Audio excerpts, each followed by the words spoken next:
síntomas de hiperandrogenismo clínico o bioquímico. Y dentro de este hiperandrogenismo tenemos la hipertricosis, el hirsutismo, la virilización, el acné, la seborrea, la alopecia frontoparietal. En general, en este momento, la Sociedad de Exceso de Andrógenos considera para hiperandrogenismo fundamental la presencia de hirsutismo.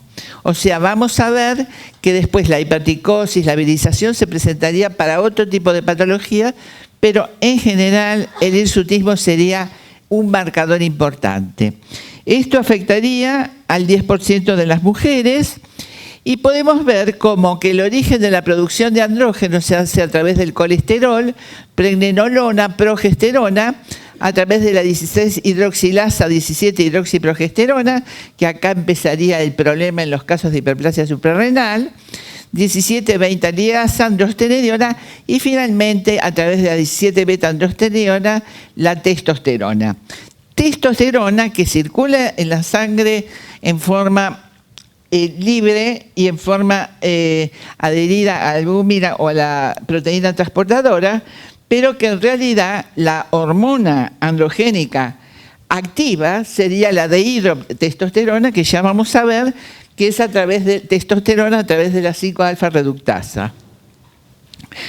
Entonces, las fuentes de andrógenos tenemos la adrenal y el ovario.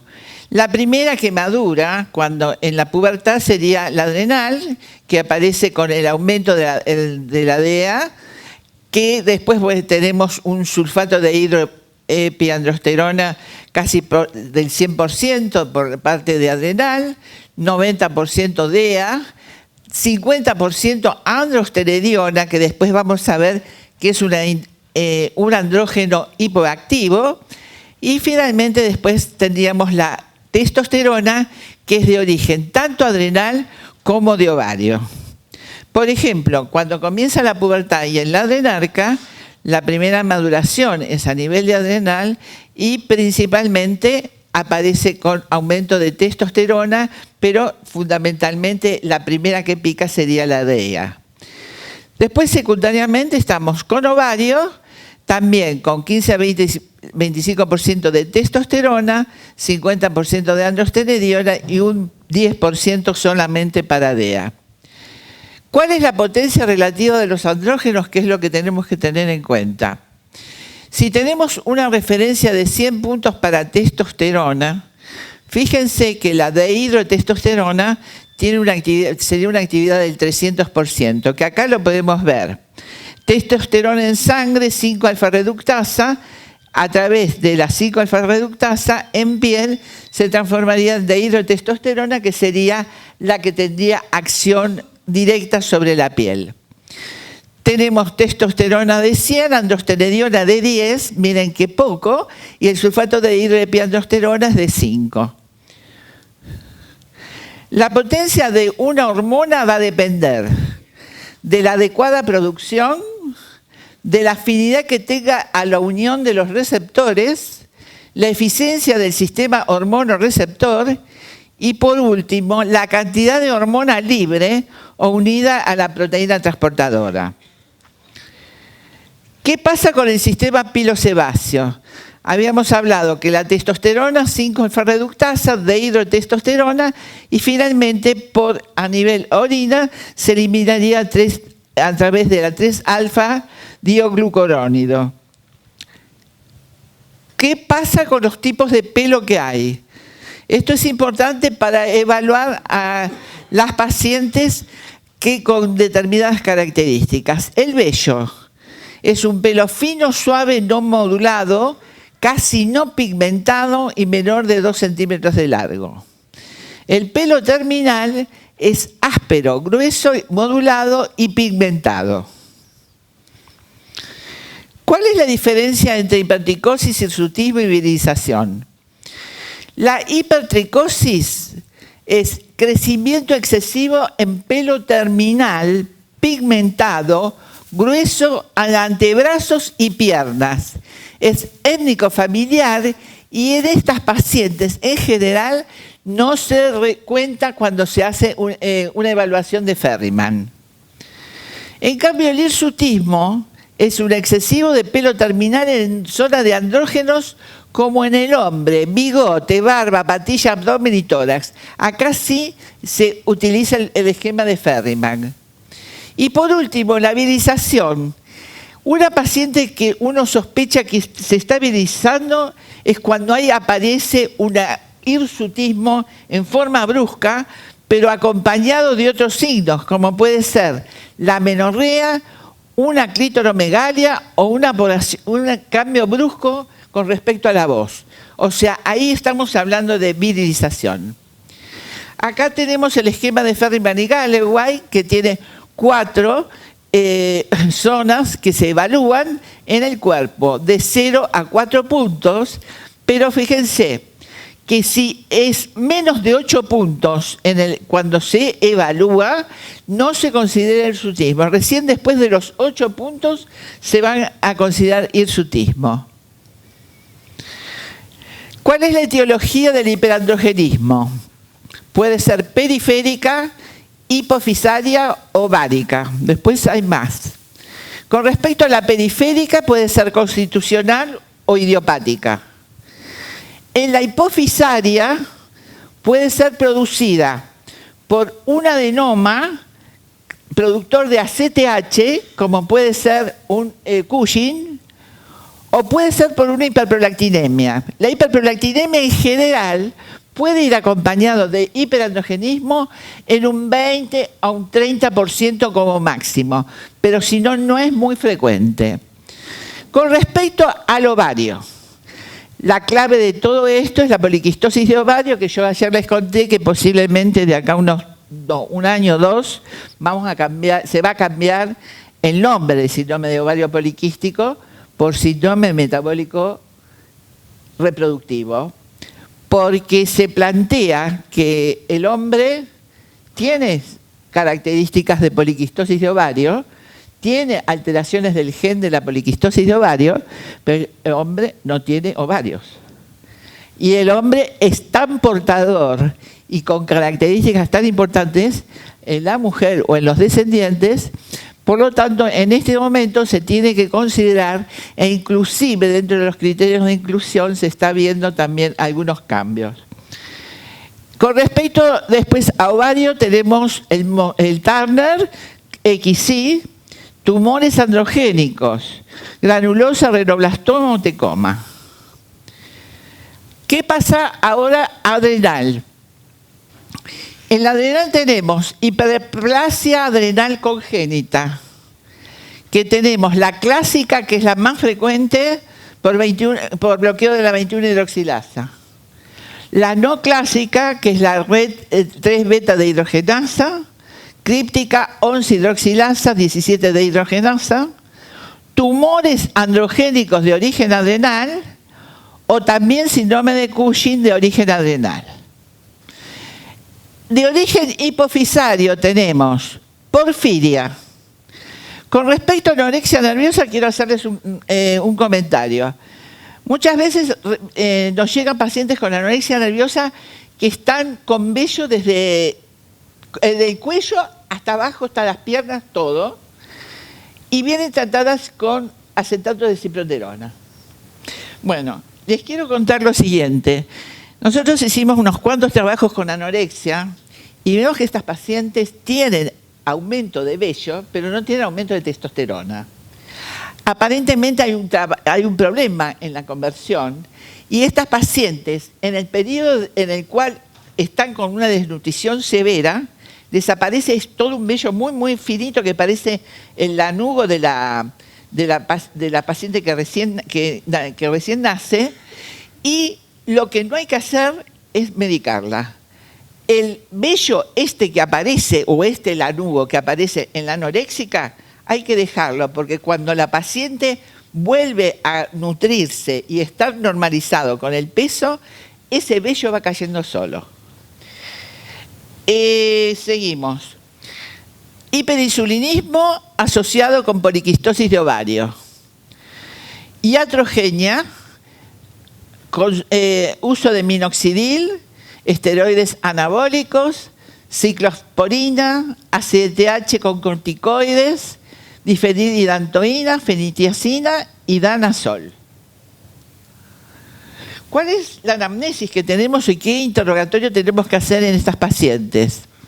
Evaluar el origen étnico y familiar, tanto de madre como padre. Evaluar si hubo dentro del grupo familiar primera y segunda generación. En este momento se habla que si uno quiere ver qué va a pasar con su nieto, hay que ver qué pasó con la abuela, cómo es la abuela. Porque aparentemente se salta una generación y la patología aparece en la otra. Entonces, ¿qué trastornos menstruales hubo? Si hubo acné, hirsutismo, esterilidad en el grupo familiar, si hubo abortos recurrentes, la presencia de obesidad y diabetes. Es fundamental la pregunta esta. Antecedentes personales, peso bajo al nacer. Ayer habíamos hablado con respecto a ese tema. Pubarca precoz, adrenarca exagerada.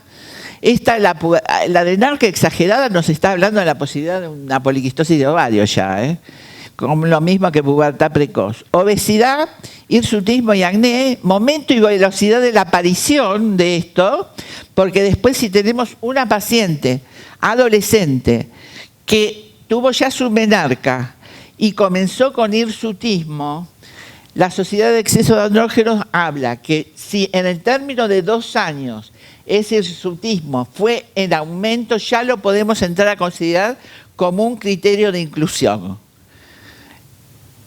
El hirsutismo, criterio de inclusión y no el acné. Ellos hablan que el acné puede estar presente en cualquier chiquita, pero que no necesariamente va a ser una poliquistosis de ovario. En cambio, el hirsutismo sería un criterio de inclusión importante de hiperandrogenismo, pero no el acné. Después de eso, por ahí, después seguí, aclaro. La obesidad, alopecia, obesidad si fue obesa en el nacimiento, obesa en la infancia o la obesa en el momento de la adolescencia. Presencia de alopecia, acantosis nigricans, en algunos lados, por un problema económico, una chiquita o un adolescente o una joven o una mujer adulta que presenta acantosis nigricans, ya dicen algunos por un problema económico que ya no hacen la glucemia insulina y ya directamente la rotulan como insulinoresistencia. Ahora, ¿dónde hay que buscar la acantosis nigricans? Hay que buscarla en el cuello, en la axila, en las regiones inguinales, pero hay otra cosa. Acá, ustedes cuando vean a esta paciente, tóquenla acá en el brazo y si está muy, muy rasposo, ese es marcador de insulinoresistencia. Bueno, seguimos. Entonces, acné, ¿dónde está la distribución del acné?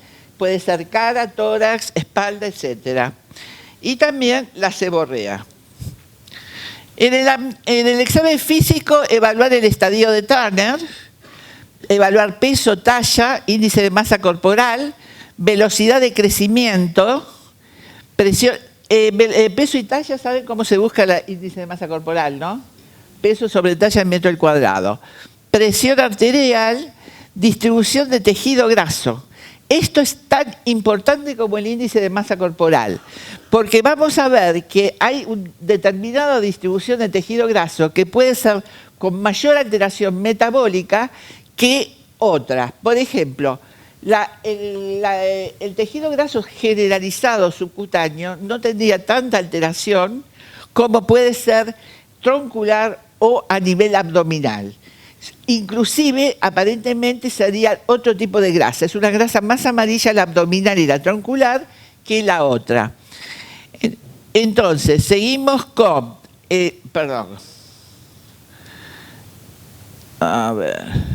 Seguimos con la alopecia, acné, cara, espalda. Y por último, con respecto al examen genital, vamos a hacer un genital externo si la paciente no tuvo relaciones. Si tuvo relaciones podemos hacer un examen completo, pero en el examen genital vamos a ver tamaño de clítoris y distribución pelosa. Con respecto al examen genital yo les digo, si la paciente adolescente viene por una consulta X, por ahí que está con dismenorrea o una intrascendente, El examen genital en la primera consulta no se hace, ni hago examen genital externo. En la primera consulta con un adolescente hay que tratar de mejorar la relación médico-paciente y que la paciente vea que consultar a un ginecólogo no es trascendente, ni importante, ni va a ser traumático. Hay algunos que le hacen en la primera consulta un Papa Nicolau, contraindicado, únicamente que haya algo muy importante, pero si no, no. Y con respecto al examen completo, en estos casos sí, porque estamos con un problema de que tenemos que hacer diagnósticos diferenciales y no podemos seguir pasando. Bueno, entonces pasamos al acné. Y el acné vamos a evaluarlo. Leve, moderado, severo, quístico. Y de acuerdo a las características, estas van a ser las conclusiones. Y pueden ser para evaluando cara, tronco y espalda. Evaluar también acantosis nigricans y la alopecia frontoparietal. Estudios complementarios. Importante ecografía ginecológica o transvaginal. Evaluar adrenal si uno sospecha alguna posibilidad o con resonancia nuclear magnética. Laboratorio, pedir LH, FSH, prolactina, TSH, testosterona libre, androstenediona, sulfato de dehidro y 17-hidroxi. ¿En qué momento del ciclo? Entre el segundo y quinto día del ciclo. En el caso que la paciente esté en amenorrea, podemos hacer una prueba de progesterona con Progest de 200 miligramos, un comprimido por día durante 5 días, y después que haya menstruado, entre el segundo y quinto día, podemos hacer estos análisis, inclusive la ecografía. Si tenemos que pedir cortisol, fundamental el cortisol por estrés o por sospecha de Cushing, es importantísimo el cortisol de las 8 horas y avisarle a la paciente. Primero, que esté 15 minutos antes de la extracción por el problema de la prolactina, porque si la paciente llega corriendo o llega y le sacan sangre, posiblemente que la prolactina le dé un poco alta por la actividad física. Y el cortisol tiene que ser porque es el pico importante del día. ¿Qué pasa con patología tumoral? Cuando tenemos una androstenediona mayor de 7 nanogramos por mililitro, podemos ir pensando en tumor ovárico. Cuando tenemos un sulfato de dehidro mayor de 7.000 nanogramos por mililitro, también podemos entrar a pensar en una hiperplasia o un tumor cuando mayor de 3.400 miligramos por mililitro por déficit de 3-beta de hidrogenasa. Fase folicular importante, testosterona mayor de 2 nanogramos por mililitro. En general la testosterona es de 0,9, por lo menos para nuestro laboratorio. Puede ser tumor adrenal u ovárico y el 20% de los tumores tienen valores de testosterona menor de 2 nanogramos. Y con respecto a la 17-hidroxiprogesterona, que después vamos a hablar más, para pensar en una hiperplasia se piensa a partir de los 2 nanogramos por mililitro por déficit de 21-hidroxilasa. ¿Cuáles son los criterios de Rotterdam? Estos son criterios viejos ya, pero todavía se mantienen. Para hablar de síndrome de ovario poliquístico, del 2003. Oligoanovulación o anovulación, signos clínicos o bioquímicos de hiperandrogenismo, ovarios poliquísticos con ecografía ginecológica más de 10 folículos por 10 mililitros, exclusión de otras patologías como hiperplasia adrenal congénita, tumores secretantes de andrógenos, hipotiroidismo, prolactinoma, síndrome de Cushing. Una de las cosas que hay que tener en cuenta es que el 50% de estas pacientes va asociado a obesidad y el 70% a insulinoresistencia. Ahora, ¿qué pasa? ¿Qué pasa en adolescencia cuando uno trabaja con adolescentes si podemos utilizar estos criterios de Rotterdam? En este momento se considera Carmina, Legro y Asís 2012, Criterios de inclusión para adolescencia para el síndrome de ovario poliquístico. Consideran lo siguiente: la presencia de oligoanovulación o anovulación a partir de los menarca, la presencia o la persistencia después de 2 años de la menarca. La primera, 2 años de la menarca con persistencia de alteraciones menstruales. Signos clínicos o bioquímicos de hiperandrogenismo, ellos consideran, en este caso, la presencia de hirsutismo, nada más. No acné, ni alopecia, ni nada. Hirsutismo con una evolución que comienza generalmente en la menarca y va en forma progresiva. Este hirsutismo ya es bastante importante para considerarlo como un criterio de factor. Y por último, tenemos los ovarios poliquísticos. Bueno, en el primer criterio que ellos hablaron, criterios, ellos hablaban de la presencia de ecografías más de 10 folículos con menor tamaño de 10 milímetros, pero con un volumen ovario más o menos de 11 milímetros de mercurio a 12. Ahora, ¿qué pasó? Carmina estuvo con nosotros este año y una modificación. Ellos consideran que para hablar de poliquistosis ovárica en pacientes adolescentes, por lo menos hay que contar 25 folículos. Cuando nos dijo eso, los 25 folículos, digo, ¿a qué ecografista agarramos para que cuente los 25 folículos de cada ovario? Entonces, pero aparte, los 25 folículos, por lo menos en los ecógrafos nuestros, no se ven. Entonces me dijo que no, que ellos ya están trabajando con ecógrafos súper nuevos, en los cuales los 25 folículos los cuentan al instante. Entonces, bueno, será cuestión de esperar esos aparatos que lleguen y que cuenten los 25 folículos. Mientras tanto, nosotros nos seguiremos contando los 10 folículos. Pero tienen que ser 10 folículos de cada lado. Bueno, seguimos. Hiperandrogenismo de causa tumoral. No hay antecedentes familiares de hiperandrogenismo. Tienen comienzo brusco con rápida evolución, frecuentes signos de virilización y los andrógenos muy elevados. El estudio debe ser ecografía, TAC, adrenal y ovárica. Adrenal ectópica puede buscarse el ligamento ancho, útero, placenta, hígado, mesenterio, intestino delgado y pericárdico. O sea, estas pacientes van directamente a la cirugía. Hiperandrogenismo adrenal funcional, diagnósticos diferenciales, sería el síndrome de Cushing y la hiperplasia suprarrenal congénita.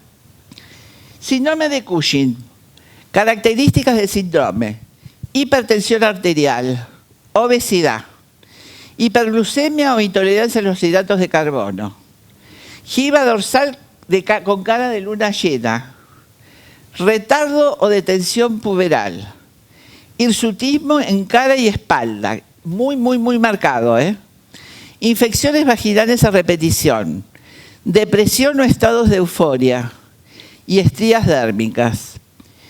Entonces, la etiología de esto sería por ACTH dependiente, tumores hipofisarios, tumores de tejido ectópico, tumores adrenales. ACTH no dependiente por hiperplasia adrenocortical nodular o por restos adrenales ectópicos. Y la última es por ingesta exógena de corticoides, que, ojo, ténganlos en cuenta aquellas pacientes que usan corticoides, porque van a ver que a medida que pasa el tiempo la carita se les va hinchando. Bueno, seguimos. Hiperplasia adrenal congénita. Bueno, este es un tema bastante complicado. Es una alteración genética autosómica recesiva familiar transmitido por gen autosómico por déficit enzimático. Transmisión tanto puede ser por parte de madre o de padre. Bloqueo de 21 hidroxilasa, bloqueo de 3-beta de hidrogenasa que afecta adrenal u ovario, bloqueo de 11-hidroxilasa que va acompañada de hipertensión arterial, o bloqueo de la 17 de hidrogenasa que es raro y no compatible con la vida. El más frecuente es el bloqueo de la 21-hidroxilasa, que se presenta más o menos en 1,8% de la población y del 21% de las mujeres con hirsutismo. La herencia por ambos progenitores, homocigota o heterocigota, es muy importante en los casos que estas pacientes se lleguen a casar o querer tener familia y los padres comparten la patología. Formas clínicas de presentación. La forma clásica neonatal, que es muy severa y puede ser causa de muerte, déficit completo de la enzima, hay pérdida salina y ambigüedad sexual. Muchas veces esta ambigüedad sexual, si no es reconocida, puede pasar inadvertida con otro diagnóstico, y les voy a contar un caso que tuvimos en el hospital. A la cosa de 8 meses. Se presenta un señor de 63 años al servicio de urología, planteando que tenía una hemorragia que orinaba con sangre. Pero orinaba con sangre no solamente en el momento de orina, sino que perdía sangre permanente. Bueno, lo empiezan a revisar, lo ven, casado, vivía en La Pampa, en medio del campo, y este señor no había tenido hijos. Le piden una ecografía y cuando le hacen la ecografía se ve por arriba de la vejiga una formación toda así. ¿Qué era? Era un útero. ¿Qué pasaba? El útero había fistulizado y estaba perdiendo sangre por la uretra. Bueno, este señor tenía un cáncer de endometrio y la manifestación fue a través de esta sangre. Bueno, se comenzó a hacer todos los estudios y lo que se diagnosticó fue una hiperplasia suprarrenal, no diagnosticada. Cuando me lo dijeron y me plantearon, porque después se hizo y tuve que hablar en el Ateneo del hospital, que estaban casi todos los servicios, porque estaban todos interesantísimos con este hombre, porque el drama de este hombre fue cuando lo pasaron a ginecología. Cuando lo pasaron a ginecología, el pobre Teoipo se desarmó total. Bueno, le hicieron el tratamiento para el cáncer de endometrio, tenía un cáncer de endometrio, era un estadio ya avanzado. Nunca se le dijo al hombre que era mujer. Conclusión, se le hizo todo el tratamiento y se volvió a su casa. Pero el problema era ¿por qué este hombre no había tenido pérdida antes? A ver, no tenía la fístula, pero podía haber hecho alguna fístula o haber hecho alguna otra cosa. Alguna hematometra o algo. ¿Qué? ¿Cómo? No tenía dolor, no tenía nada. No, ¿saben qué? Claro, este hombre sí que tenía ovario. Sí. Claro, el problema de esto es que este hombre estaba totalmente inhibido. Estaba inhibido y por eso, en cambio, no menstruó cuando tenía que menstruar a nivel fisiológico, pero cuando tuvo la oncológico, ahí era independiente total y hizo toda la... Bueno. Al principio yo me hice el mismo planteo y digo, ¿por qué no este hombre no había menstruado antes? Bueno, ya les digo, este es un caso rarísimo, rarísimo, en el cual lo vimos con Josecito Sardi, para ver qué pasaba. Bueno, aparentemente el hombre allá en el campo. Pero les voy a presentar otro caso. No les digo de qué provincia, ¿eh? Me cae al consultorio un matrimonio con una nena de 12 años, con una carpeta así, me da una carta del médico y me dice, mire, me derivan para usted para que la vea, qué sé yo. Veo así, hiperplasia suprarrenal congénita. Anoto en la computadora, hiperplasia suprarrenal congénita, pero vamos a ver la carpeta. Empiezo a ver la carpeta y lo primero que veo en el perfil hormonal era que esta paciente tenía una 17-hidroxiprogesterona de 0,8. Yo dije, 17-hidroxiprogesterona con hiperplasia suprarrenal y 0,8 no va. Digo, qué raro. Vuelvo a seguir también baja. Sigo pasando un estudio cromosómico. Era un varón. Era un XY. ¿Qué pasó?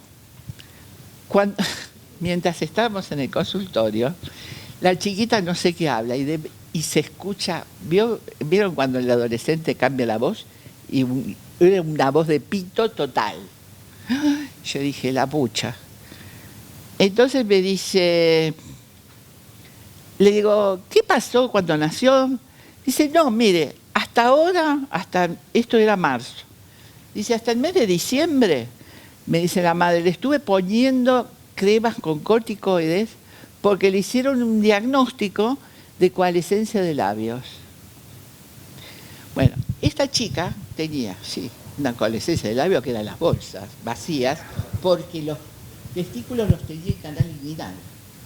Pero ya en ese tiempo se había brotado todo, estaba con pelos por todos lados.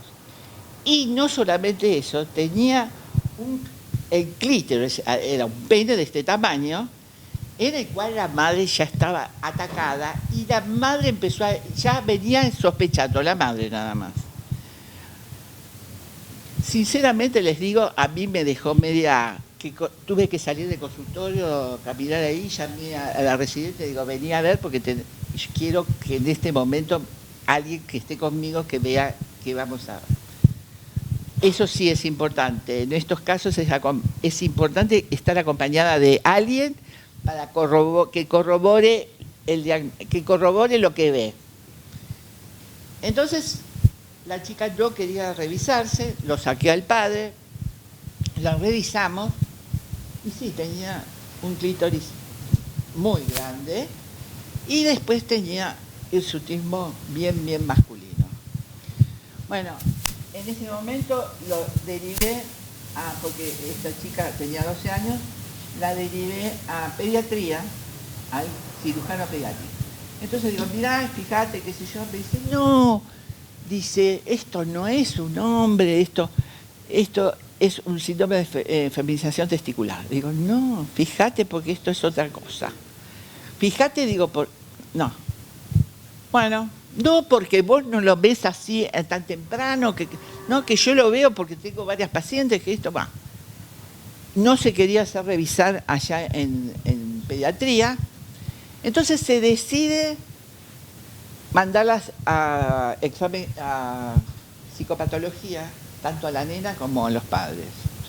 Bueno, se empieza a hacer nuevamente toda la evaluación y después de hacer toda la evaluación se confirma totalmente que el chico era un varón. El problema era se planteaba la extirpación de los testículos, pero se planteaba qué pasaba con ese pene. Entonces se siguió con esto. Con respecto a los testículos se mandó al pueblo donde ellos vivían, un pedido al juez para que autorizara la extirpación de los testículos. Con respecto al pene, se planteó que en ese caso había que esperar por lo menos a los 18 o 20 años que la chica definiera qué quería. Porque ella era la que tenía que definir, porque si no era una lesión de órgano. Bueno, así que después se sacaron los testículos por un problema de malignización y quedó la chica en este momento en tratamiento. Bueno, el problema fue cuando le tuvimos que decir a los padres que no tenían una Agustina, porque la chica se llamaba Agustina, y que tenía un varón. Bueno, estaba el padre, la madre, y ahí llamamos a 4 o 5, porque dijimos acá nos dan un tortazo en cualquier momento. Y exactamente, por poco, la madre muy tranquila, porque después la madre vino a hablar conmigo y dice que ella ya sospechaba algo, pero el padre empezó a los gritos a golpear la puerta, a golpear ¿cómo se llama? El escritorio, con decirle que rompió una taza que había ahí, todo. El tipo estaba loco. Y entonces él decía que para él, para toda la vida iba a ser Agustina, que él tenía una hija Agustina. Bueno, seguirá en tratamiento, seguirá en terapia, hay que dejar pasar el tiempo y ver qué pasa. Pero estos problemas con la hiperplasia suprarrenal congénita es muy, muy, muy importante evaluar, por ejemplo, en el momento del nacimiento, que es difícil, la ambigüedad sexual. Hablando con Lucas Otaño, él nos decía de que, bueno, y después buscando yo también, pedir inmediatamente una 17-hidroxiprogesterona, que a veces la pueden dar en 24 o 48 horas, y mantener en suspenso el diagnóstico de sexo. Pero es todo un problemón. Perdón. Uy, Dios, perdonen, ¿eh? Bueno, si seguimos. Bueno, tenemos forma no clásica moderada en la infancia, adrenarca precoz, aceleración de crecimiento, déficit parcial en adolescencia tardía, hirsutismo, trastornos menstruales y acné. En la forma críptica, déficit menor de la enzima, crisis de acné, trastornos menstruales y aumenta con el estrés. Y puede ser un paciente sano, no afectado genéticamente. La prevalencia van a ver cómo depende de los lugares donde se haga el estudio. Y fíjense, Carmina es de Sicilia, fíjense, de Palermo, 4,3% de frecuencia de la enfermedad, en Praga 2,68, 1,6 y 2,2 en España. Generalmente toda la zona del Mediterráneo. Acá tenemos también judíos eskenazi, la frecuencia es de 1 en 27 mujeres, hispanos 1 en 40, eslavos 1 en 50, italianos 1 en 300, pero italianos del norte, y en Nueva York, población heterogénea, 1 en 100. Perdón. Hiperplasia suprarrenal. Menores de 7 a 8 años, pubarca prematura, el 6 o 8% de las mismas pueden presentar la enfermedad y hay que dosar 17-hidroxi. En púberes, acné quístico severo, resistente a antibióticos y el ácido retinoico, aumenta en forma rápida la talla, luego compromiso de talla final y la edad ósea adelantada en 2 o más años, pueden quedar un poco más bajas. Clasificación del fenotípico en mujeres adultas de la hiperplasia. Mujeres con fenotipo similar al SOP, presente hirsutismo y irregularidad menstrual. Mujeres con fenotipo similar al hirsutismo idiopático, mujeres sin irregularidad menstrual. Pacientes sin síntomas, es el críptico, diagnosticado por estudios familiares, o sea, antecedentes familiares, o por hallazgo casual. El 50% de las mujeres no tienen alteración de los ciclos menstruales y pueden embarazarse espontáneamente. Ojo con eso. El taller de andrógenos de ISAEGRE en el año 2002 evaluó que los valores basales de 17-hidroxi no predicen la respuesta al test de ACTH, ya que existe un 3% de pacientes con hiperplasia cuyos valores de 17 son menores de 1. Ojo que puede haber hiperplasia con menores de 1 nanogramo de 17-hidroxi. Los valores basales elevados hasta 6 nanogramos no descartaría la realización de una prueba de ACTH, porque aparece esto y después se pide una prueba de ACTH. El dosaje de androstenediona es de gran utilidad para el seguimiento terapéutico de las pacientes. Acá. Bueno. Diagnóstico. El 17-hidroxiprogesterona, valor superior a 5 nanogramos, reconfirmado la hiperplasia suprarrenal.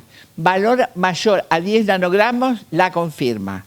17-hidroxi entre 2 y 6 nanogramos, pedir la prueba de ACTH sintético. La prueba de ACTH se hace con 0,25 nanogramos de ACTH, sin Acten, si la encuentran, por vía endovenosa, y se hace 17-hidroxi basal y 60 minutos. Si el valor es mayor de 10 nanogramos, se hace diagnóstico de hiperplasia. El diagnóstico genético es importante también realizarlo.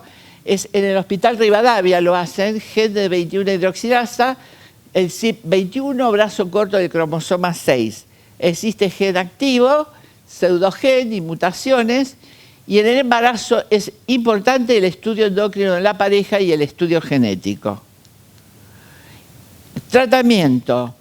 No hay evidencia que sugiera que beneficio del tratamiento profiláctico con corticoides en niñas asintomáticas o levemente sintomáticas en relación con el crecimiento, la fertilidad o las condiciones metabólicas relacionadas. No indicar tratamiento con glucocorticoides en los niños asintomáticos por el potencial efecto adverso, ya que los riesgos superan los beneficios. Pubarca precoz y aceleración del crecimiento y de edad ósea. Podemos dar hidrocortisona de 7 a 15 nanogramos por metro cuadrado por día con seguimiento de androstenediona. En caso de deseo de fertilidad, se puede utilizar prednisona de 5 miligramos por día, dexametasona por la noche, pero esto estaría dado en el caso que el feto, ambos padres presenten la patología. Mujer joven. En este momento estamos dejando la utilización de los corticoides y se está utilizando ACO con ciproterona o drospirinona, asociado o no. Flutamida no se usa más, pero sí espironolactona. El hirsutismo idiopático, solo de 5 a 15% de las mujeres hirsutas son idiopáticas, con función ovulatoria normal y nivel de andrógeno circulante también normal. La fisiología estaría dada por un incremento primario de la actividad de la 5-alfa-reductasa en la piel, probablemente con ambos tipos. Hay una 5-alfa y una 5-beta-reductasa, y también por la alteración en el receptor de andrógenos. El mejor marcador de hiperandrogenismo sería la testosterona libre, y la SHBG está disminuida en el hirsutismo, en el SOP y en el acné vulgaris. ¿Ya? Bueno, espera un minuto. ¿Esto es el tratamiento? A ver. Tumoral, cirugía, antiandrógenos, utilizar antiandrógenos con gestágenos antiandrogénicos,